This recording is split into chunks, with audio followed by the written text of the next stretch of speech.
BHU में admission लेना है और ये रूल्स रेगुलर चेंज होते जा रहे हैं। सो हम किस रूल में आ रहे हैं हमको नहीं समझ आ रहा। लास्ट टाइम जो वीडियो अपलोड किया था उसके अंदर रेट एग्जाम्प्टेड और एनटीए एग्जाम्प्टेड कैटेगरी का प्रेस रिलीज आया था, जिसके अंदर कुछ टेस्ट बी और उसका परसेंटेज क्लियर करने के बाद ही आप फाइनल इंटरव्यू में जा सकते हैं। सो जिसने ये चीज़ नहीं देखी हो वो डेफिनेटली देख ले, उसके ऊपर काफ़ी सारे कमेंट्स और क्वेश्चंस थे। सो उनको आज क्लियर करते हैं कि जो लोग एनटीए के थ्रू आना चाह रहे हैं उनका क्या सिनेरियो रहने वाला है।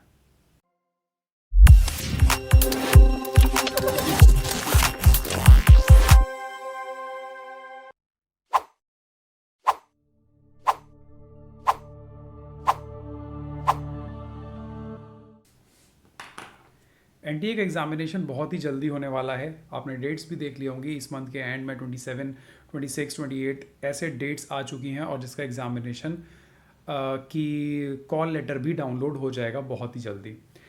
तो जिन लोगों ने भी एनटीए का फॉर्म भरा है, तो देखिए एनटीए का फॉर्म कितने लोग भर सकते हैं।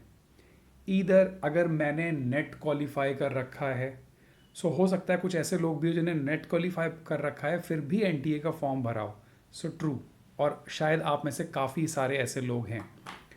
कुछ ऐसे लोग भी होंगे जिनका जेआरएफ क्वालिफाइड है, उन्होंने भी एनटीए का फॉर्म फिल किया होगा just for the experience, just for the certification, because NTA एक सेंट्रल एग्जामिनेशन है, एक नेशनल लेवल का एग्जामिनेशन है। सो डेफिनेटली देना चाहिए। सो अब अगर आपने एनटीए का फॉर्म भरा है, आप नेट क्वालिफाइड हैं, तो आपका क्या होगा। जेआरएफ क्वालिफाइड है तो आपका क्या होगा। देखिए जो प्रोटोकॉल आया था, जो लोग एग्जम्प्टेड कैटेगरी से फॉर्म भर रहे हैं, बिकॉज जो नेट वाले हैं, जो सिर्फ नेट हैं, अगर वो चाहेंगे तो रेट एग्जम्प्टेड का जो फॉर्म आने वाला है आप वो फॉर्म भी फिल कर सकते हैं, एनटीए की ज़रूरत नहीं है, because you are an exempted category student. Exempted में कौन आएगा, GATE, DST, DST inspire, DBT, ICMR, JRF, कोई भी जेआरएफ हो, सारे लोग एग्जम्प्टेड कैटेगरी में होंगे।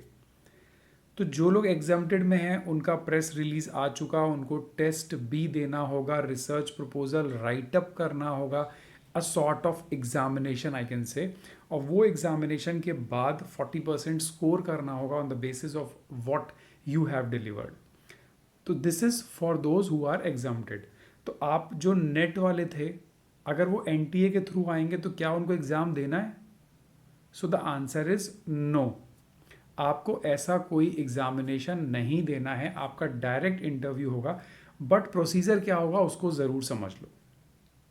Once you will appear for the NTA examination, you will qualify the marks. एक परसेंटाइल आएगी जैसे CSIR UGC नेट में आती है, और उस परसेंटाइल के बाद आप अलग अलग यूनिवर्सिटीज़ में अपने काउंसलिंग के लिए जाएंगे।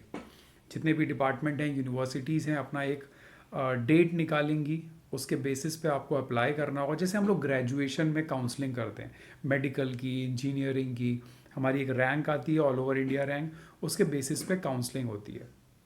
So that similar way will be carried forward for the NTA category student. तो एनटीए वाले जब आएंगे तो उनको टेस्ट भी नहीं देना होगा, इट्स कंप्लीटली श्योर शॉट, आपको नहीं देना होगा। सो आपके मार्क्स कन्वर्ट होंगे 50 के नंबर में, सो दैट कि दे विल अंडरस्टैंड कि कितने स्टूडेंट्स को बुलाना है। सो अभी जब आपके मार्क्स कन्वर्ट हो जाएंगे, सो आपको इंटरव्यू पे डायरेक्टली आना है। तो इसका मतलब ये नहीं है कि आपने टेस्ट भी नहीं दिया तो बहुत प्रिविलेज और बहुत बेनिफिट ले लिया। मैं बोलूँगा जो टेस्ट बी दे रहे हैं, दोज आर द शार्प और the ideal candidates for the PhD. अगर ऑल दो जो एनटीए के थ्रू आ रहे हैं वो टेस्ट भी नहीं देंगे, बट आपको प्रपोजल तो रेडी करना होगा, बिकॉज प्रपोजल के बेसिस पे ही आपका इंटरव्यू होने वाला है, एंड आपका final selection will be on the basis of the proposal. Now you have to decide कि आप क्या करोगे, प्रपोजल को छोड़ोगे। हाँ, जो टेस्ट बी जो लोग दे रहे हैं उनका एक एग्जामिनेशन है, 40% स्कोर नहीं कर पाए तो शायद उनको इंटरव्यू कॉल भी ना आए, बट जो एनटीए के थ्रू आएंगे उनको डायरेक्ट इंटरव्यू होने वाला है। सो काफ़ी सारे क्वेश्चंस थे, मैं जल्दी से शॉर्ट में देखता हूँ कि जिससे आपके सारे डाउट्स क्लियर हो जाए। किसी ने पूछा है, I am NET qualified and I have filled the form of NTA PhD from 2 subject, can I appear in test B? देखो, जब तक आप एग्जम्प्टेड कैटेगरी का फॉर्म नहीं फिल करेंगे तब तक आप टेस्ट बी में नहीं जाएंगे। This is as simple as that. तो अगर आपने एग्जम्प्टेड कैटेगरी का फॉर्म फिल किया तभी आप उसमें जाएंगे। जितने भी क्वेश्चंस लोगों ने पूछे हैं कि हम नेट हैं, हमने NTA का फॉर्म दिया है, हम डायरेक्टली इंटरव्यू में जाएंगे, डेफिनेटली आपको पूरा चांस मिलेगा। जो गेट होल्डर्स हैं वो भी ये चीज़ पूछ रहे हैं, तो आप लोग को डायरेक्ट इंटरव्यू का चांस मिलेगा। और जो नेट होल्डर्स हैं, ये भी पूछा है लोगों ने, क्या उनको इंस्टीट्यूट फेलोशिप मिल सकती है, क्या वो एलिजिबल हैं? The answer is yes. By default you will gate 8,000 rupees, and after joining, after registration, you are eligible to get the institutional JRF. institutional JRF limited seats होती हैं, that is open for all.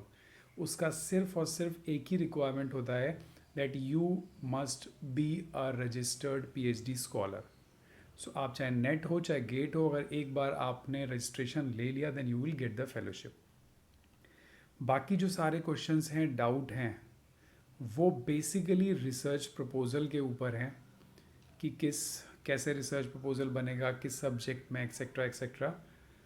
तो उनके लिए मेरा overall conclusion और comment यही है, जितने भी लोग JRF एग्जम्प्टेड कैटेगरी के थ्रू एंट्री करने का सोच रहे हो, अपने को रिसर्च प्रपोजल के एरिया में बहुत ही स्ट्रॉन्ग कमांड रख लो। सिर्फ रिसर्च प्रपोजल रट के याद करके वहाँ पे नहीं लिखना है। Your concept, your hypothesis must be very clear. अगर वो नहीं है तो प्रॉब्लम में आ जाएंगे। वो होना बहुत ज़रूरी है, बिकॉज हो सकता है कि एग्जामिनेशन सॉर्ट ऑफ थिंग आए आपके सामने, या फिर एक बाय डिफ़ॉल्ट रिसर्च प्रपोजल लिखवाएं। It varies.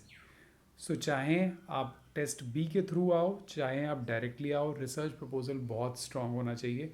इसके ऊपर डेफिनेटली हम डिस्कस करेंगे। हमारे ऑलरेडी जितने मेंबर्स हैं वो लोग रिसर्च प्रपोजल फाइनलाइज करके, कॉन्सेप्ट क्लियर करके आगे कर चुके हैं। आप लोगों को अगर डाउट है तो डेफिनेटली दोबारा कमेंट करो। हम रिसर्च प्रपोजल तो डेफिनेटली डिस्कस करेंगे, जिसका नई टॉपिक फाइनलाइज हो रहा है, कैसे होता है, क्या सब हेडिंग्स होती हैं, ये जानना बहुत ज़रूरी है अगर आपको फाइनल रजिस्ट्रेशन लेना है तो। This is all about the test B, NTA, NET, JRF, GATE, et cetera et cetera. I guess this information clears your doubts regarding PhD BHU admission.